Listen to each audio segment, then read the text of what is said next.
got way too all over the place. And, like, I'm just trying to make it the Bible reading ASMR. Okay, so today, I think we're going to start in Ecclesiastes. Is that how you say it? I hope that's how you say it. Ecclesiastes. I have not read much of Ecclesiastes. I've read maybe the first 2 chapters, like a day ago. Not gonna lie, it's kind of hard to understand. I have heard that Ecclesiastes is about enjoying life or joy. Chin hairs, I guess. First 2 chapters don't really seem that way, I'm gonna be honest. But we're gonna try. Okay, let's open to Ecclesiastes. Now, Ecclesiastes is kind of similar to Proverbs, where it is a teaching. And I guess we can read the little info on Ecclesiastes. This is the She Reads Truth Bible. I think I do like this Bible. I do find the timelines. This Bible has timelines. I think like in the beginning of every book, and they are helpful. I will say I think this is CSV, Christian Standard Version, and I don't really know if I like it. But all like the cute aesthetic Bibles are CSV. So it's kind of rough. I think maybe I might like NIV better. I'm not really sure, to be honest. But sometimes CSV, I'm like, why is he saying it that way? Anyways, Ecclesiastes.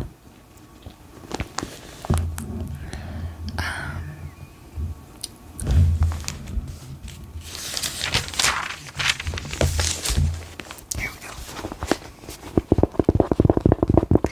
It says,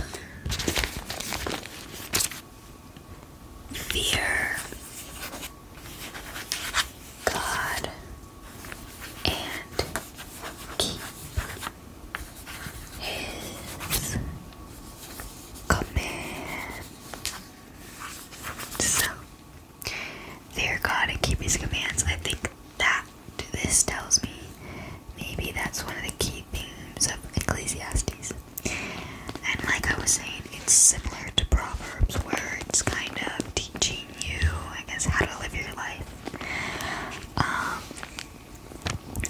This says on the timeline, strong evidence attests that Ecclesiastes comes from the age of Solomon, 971 BC through 931 BC, and Solomon is traditionally credited as the author. For those of you who don't know, Solomon was David's son, and Solomon was, if I remember correctly, God blessed Solomon with wisdom, and Solomon, I'm pretty sure, wrote Proverbs. And it says, according to Ecclesiastes 1:1 and 12, the author was David's son and a king over Israel from Jerusalem. Ecclesiastes 12:9 speaks of the author as a writer of Proverbs, another book credited to Solomon. A little background, Ecclesiastes is wisdom literature, meaning it is in the part of the Bible that is especially concerned with helping readers cope with the practical and philosophical issues of life. Books like Ecclesiastes are in essence. Sorry, I don't know, sometimes when I read books, even if it's not sad, like I'll feel like my eyes will start watering. In essence, the biblical answer to the search for truths to live by, Proverbs is basic wisdom, giving the reader fundamental principles to live by, while Ecclesiastes is a heavier read. Oh. Sometimes I felt like Proverbs was a heavy read. Ecclesiastes engages the weighty but necessary question, does death nullify all purpose and meaning in life? Oh my.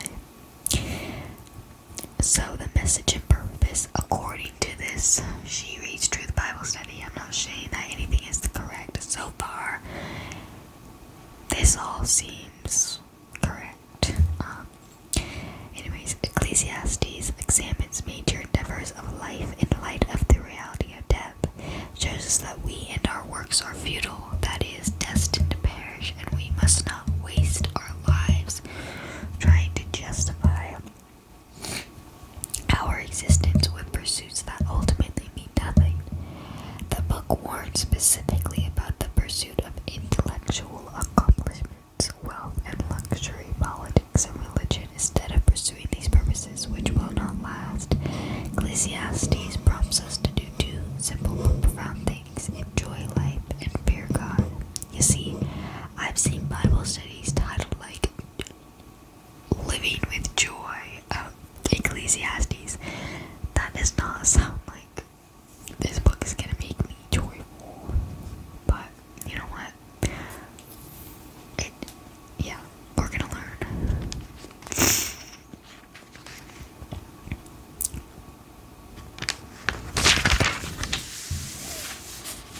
We're 7 minutes in, and I haven't even started. Okay, well, we're gonna read number 1, and I've already read it, and I am warning you, please just pray to God right now for understanding and for His word to be transforming our souls and renewing our minds.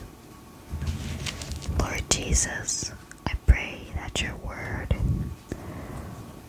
would sink into us and that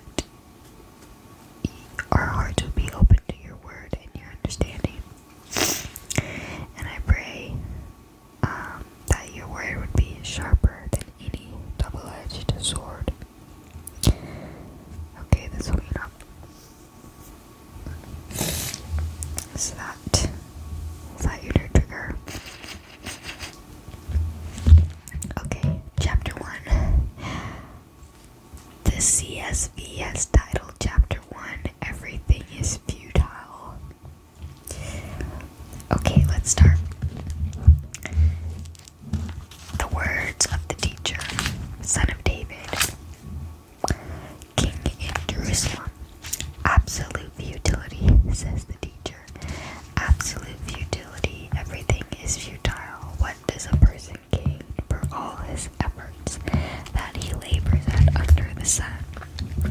A generation goes, and a generation comes, but the earth remains.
existed in the ages before us.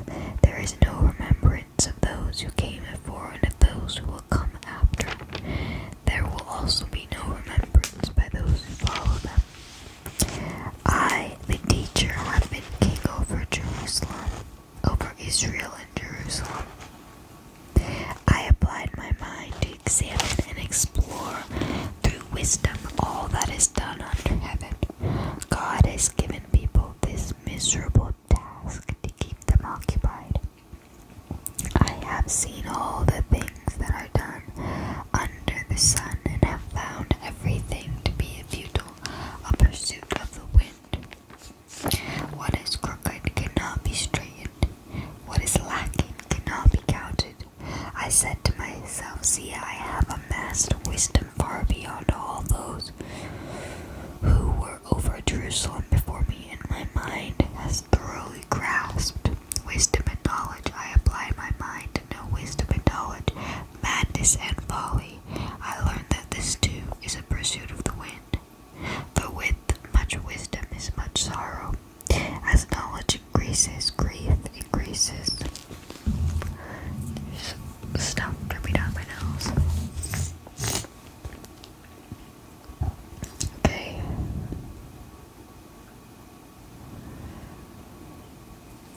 La la la la la la la la la la la. Should I continue reading? I guess I should.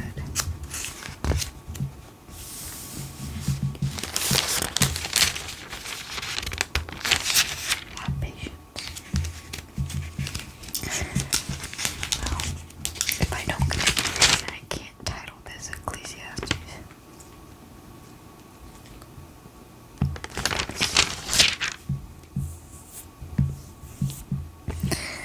Okay, this is a doozy.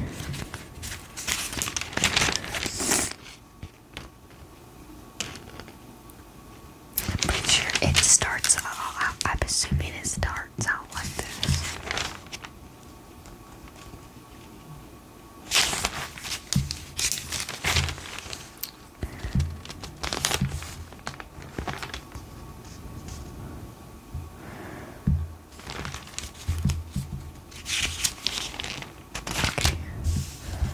This, I'm gonna keep reading this, okay, but I can't read the whole thing tonight. Maybe I should do like a short or something, like a short series. Why is my dog cuddling with the USB wire? I'll show you this puppy. Wait, I won't show you the puppy because my feet were in it. But okay, look at this,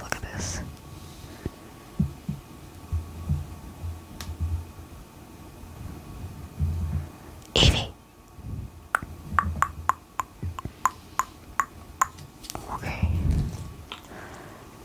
It's getting darker outside. Okay, what else should we read? Oh my gosh.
because you will not abandon me in Hades, or allow your Holy One to see decay. Oh my gosh.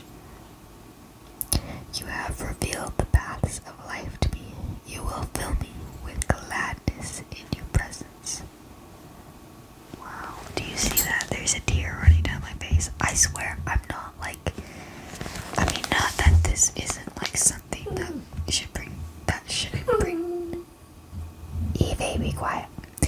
Not that this is passage isn't something that shouldn't bring tears to your eyes, but like, I don't feel like that emotional, but sometimes when I read,